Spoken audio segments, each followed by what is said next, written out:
राजधानी भोपाल में TIT college की छात्राओं से कथित तौर पर ड्रग्स, सेक्स, धोखा और लव जिहाद के बाद ब्लैकमेलिंग के आरोपी का पुलिस ने शॉर्ट एनकाउंटर किया है। लव जिहाद के मुख्य आरोपी फरहान के पैर में गोली लगी है, जिसे अस्पताल में भर्ती किया। जानकारी के अनुसार बताया जा रहा है कि मेडिकल चेकअप के दौरान वह फरार होने की फिराक में था, जिसके चलते उसने पुलिस पर हमला किया। अशोका गार्डन थाना पुलिस द्वारा मिली जानकारी के अनुसार आरोपी फरहान को लेकर पुलिस अन्य आरोपी की तलाश के लिए निकली थी। उसी दौरान फरहान ने सब इंस्पेक्टर की पिस्तौल छीनी और तभी पुलिसकर्मियों से झूमाझटकी हुई, जिसमें फायर हुआ। फरहान के पैर में गोली लगी। आरोपी के चोटिल होने के बाद उसे हमीदिया हॉस्पिटल में भर्ती किया। वहीं लव जिहाद के आरोपी फरहान और भोपाल पुलिस में हुई मुठभेड़ की जानकारी बीजेपी विधायक रामेश्वर शर्मा ने अपने सोशल मीडिया अकाउंट पर दी। इसके साथ ही उन्होंने कहा कि अनेक बेटियों के साथ लव जिहाद करने वाले जिहादियों को मोहन सरकार की पुलिस बिरयानी नहीं खिलाएगी। वहीं डीसीपी प्रियंका शुक्ला ने जानकारी दी है कि आरोपी फरहान बिल्किसगंज में अन्य आरोपी अबरार के साथ रुका था।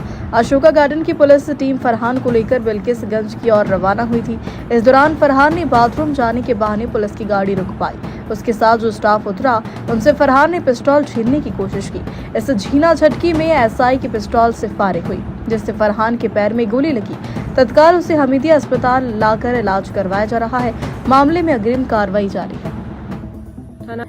इस यात्रा के दौरान सर्वर ग्राम रातीगढ़ में फरहान के द्वारा टॉयलेट जाने के बहाने से जो है पुलिस टीम से वाहन रुकवाया गया, जिसमें उसकी सुरक्षार्थ जो स्टाफ उतरा था उसमें सब इंस्पेक्टर से उसने जो पिस्टल छीनने का प्रयास किया और इस छीना झपटी में सब इंस्पेक्टर की पिस्टल से जो है फायरिंग हुई है, जिसमें फरहान के पैर में गोली लगी है। जिसके बाद तत्काल उसको हमीदिया अस्पताल ला करके उसका इलाज जो है कराया जा रहा है और इसमें जो अग्रिम कार्रवाई जो है जारी है। इंदौर से एक बड़ी खबर आई है, जहां पिछले 14 साल से बंधक आदिवासी युवक को हिंदू संगठन ने मुक्त कराया और थाने लेकर पहुंचे, जहां युवक ने मुस्लिम दबंग लोगों पर बंधक बनाकर रखने का आरोप लगाते हुए शिकायत दर्ज कराई। दरअसल पूरा मामला मानपुर थाना क्षेत्र का है। हसलपुर गांव में रहने वाले रहीम और इब्राहिम पर एक आदिवासी मजदूर को बंधक बनाकर रखने का आरोप है। युवक के पिता ने हिंदू संगठनों ने इसकी जानकारी दी, जिसके बाद बजरंग सेना के राष्ट्रीय अध्यक्ष महेंद्र यादव कार्यकर्ताओं के साथ मौके पर पहुंचे, जहां युवक को दबंगों से मुक्त कराकर आजाक थाने पहुंचे। यहां युवक ने दबंगों के खिलाफ शिकायत दर्ज करवाई है। बताया जा रहा है कि युवक को पिछले 14 सालों से बंधुआ मजदूर बनाकर रखा जाता था। इतना ही नहीं, रात में कहीं भाग न जाए इसलिए उसे रस्से बांध दी जाती थी। फिलहाल पुलिस ने युवक की शिकायत पर मामला दर्ज कर जांच शुरू कर दी। हमारे हिंदू आदिवासी समाज के 14 वर्षों से मानपुर थाने के अंतर्गत आते हसलपुर के अंदर बंदी बनाए गए हुए थे और 14 वर्षों से उनको बंधक बना रखा था और उनके संग माराकूटी की जाती थी। दिन भर खेतों में काम, घर का काम और तो और जो वहाँ पर रहने वाले घर में इब्राहिम और रहीम धनिया वाले जो सेठ थे। इंदौर में एक बार फिर शराबियों का हंगामा देखने को मिला है, जहां कुछ युवकों के बीच किसी बात को लेकर विवाद हो गया, जिसमें जमकर मारपीट की गई, जिसका वीडियो सोशल मीडिया पर वायरल किया जा रहा है। वायरल वीडियो गुरुवार रात इंदौर के अग्रसेन चौराहे के समीप स्थित शराब दुकान के बाहर का है, जहां शराबियों के बीच किसी बात को लेकर विवाद हो गया। बातों ही बातों में विवाद इतना बढ़ा कि उन्होंने एक दूसरे पर हमला कर दिया और देखते ही देखते लात, घूंसे और डंडे चलाना शुरू कर दिया। वहीं वायरल वीडियो के आधार पर पुलिस ने शराबियों पर कार्रवाई करने की बात कही है। अग्रसेन चौराहे पर एक शराब की दुकान के सामने एक व्यक्ति को मारते हुए कुछ लड़कों के द्वारा एक सोशल मीडिया मॉनिटरिंग सेल के द्वारा एक वीडियो को आइडेंटिफाइड किया गया है, जो वीडियो वायरल हो रहा है। उसमें आइडेंटिफाइड किया जा रहा है, अभी तक फरियादी कोई भी थाने पर नहीं पहुंचा है, किसी भी थाने पर। लेकिन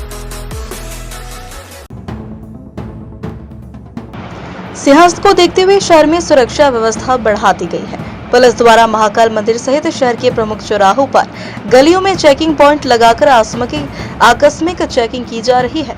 वहीं पुलिस ने संदिग्ध लोगों के बैग की तलाश लेने के लिए मोबाइल बैग स्नैकर को भी सड़क पर उतार दिया है, जिससे संदिग्ध लोगों के सामान की चेकिंग की जा रही है।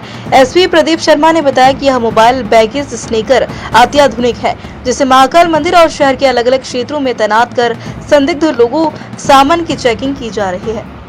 टीम है वो सारे अपने नए इक्विपमेंट्स के साथ आसपास के इलाकों में, बिल्डिंग्स में, रोड पर, गलियों में सभी जगह पर चेकिंग कर रही है। कल से हमने बैगेज स्कैनर भी, मोबाइल बैगेज स्कैनर, वो एक व्हीकल माउंटेड है, उसको इंट्रोड्यूस किया है। वो जगह जगह पे अलग अलग एंट्री पॉइंट्स पे रैंडम लोगों की सरप्राइज चेकिंग और उनके बैग की सरप्राइज चेकिंग करती है, जिसमें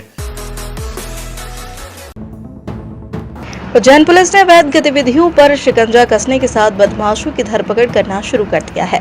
शुक्रवार की रात को पुलिस ने कॉम्बिंग गश्त की। एसपी प्रदीप शर्मा ने बताया कि 2-3 मई की दरमियानी रात से सुबह तक व्यापक पैमाने पर जिले के पुलिसकर्मियों ने कॉम्बिंग गश्त की, जिसमें एसपी, सीएसपी, एसडीओपी और थाना प्रभारी फील्ड में मौजूद रहे।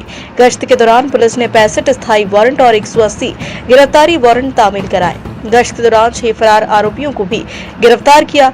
एसपी शर्मा ने कहा है कि अभियान का उद्देश्य जिले में सक्रिय असामाजिक तत्वों की पहचान करना, उन पर निगरानी रखना व अपराध नियंत्रण स्थापित करना है। कल रात को 12 से 5 के बीच में करीब 600 पुलिसकर्मी और सभी अधिकारियों ने कॉम्बिंग गश्त करी थी, जिसमें 265 वारंटियों को पकड़ा गया। 200 के आसपास जो गुंडे, चाकूबाज और पुराने लूट के अपराधी रहे उनको चेक किया गया।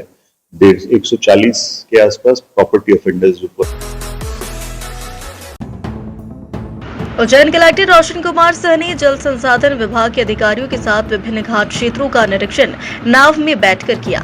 कलेक्टर सह के द्वारा सर्वप्रथम त्रिवेणी घाट, इसके पश्चात गौ घाट, पाला, लालपुल, भूखी माता, नरसिंह, रामघाट, ऋण मुक्तेश्वर, मंगलनाथ मंदिर के घाट का निरीक्षण किया।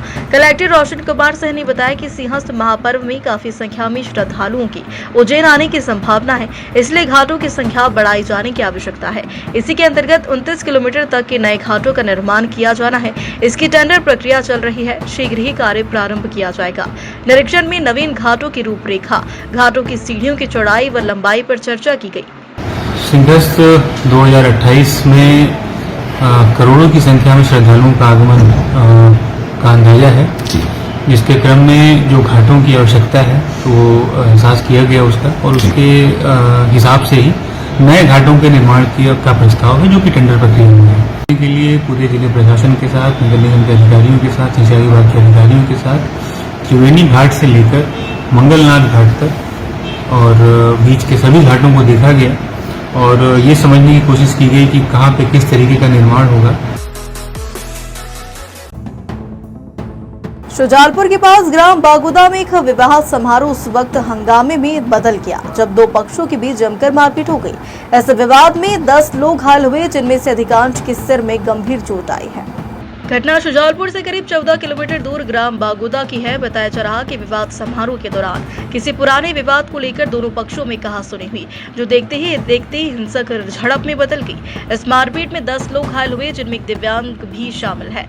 इस घटना के बाद सभी को रात 12 बजे 108 एम्बुलेंस से शुजालपुर सिविल अस्पताल लाया गया, जहां उनका इलाज जारी है। घायलों को सिर और शरीर पर गंभीर चोटें आई है।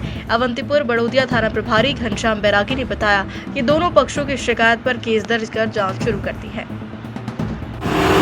क्या हुआ दादा तुम्हारे साथ में? चाचा मेरे साथ में ये हुआ कि हम मजदूरी में से आए हैं।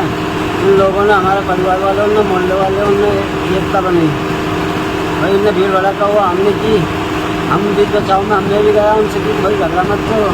कौन से गांव को? ये बागोदा और हम गए तो उनसे बोला तो उनने एक ने आके मेरे सर में लग दी। ये खड़ा था। कितने जने काम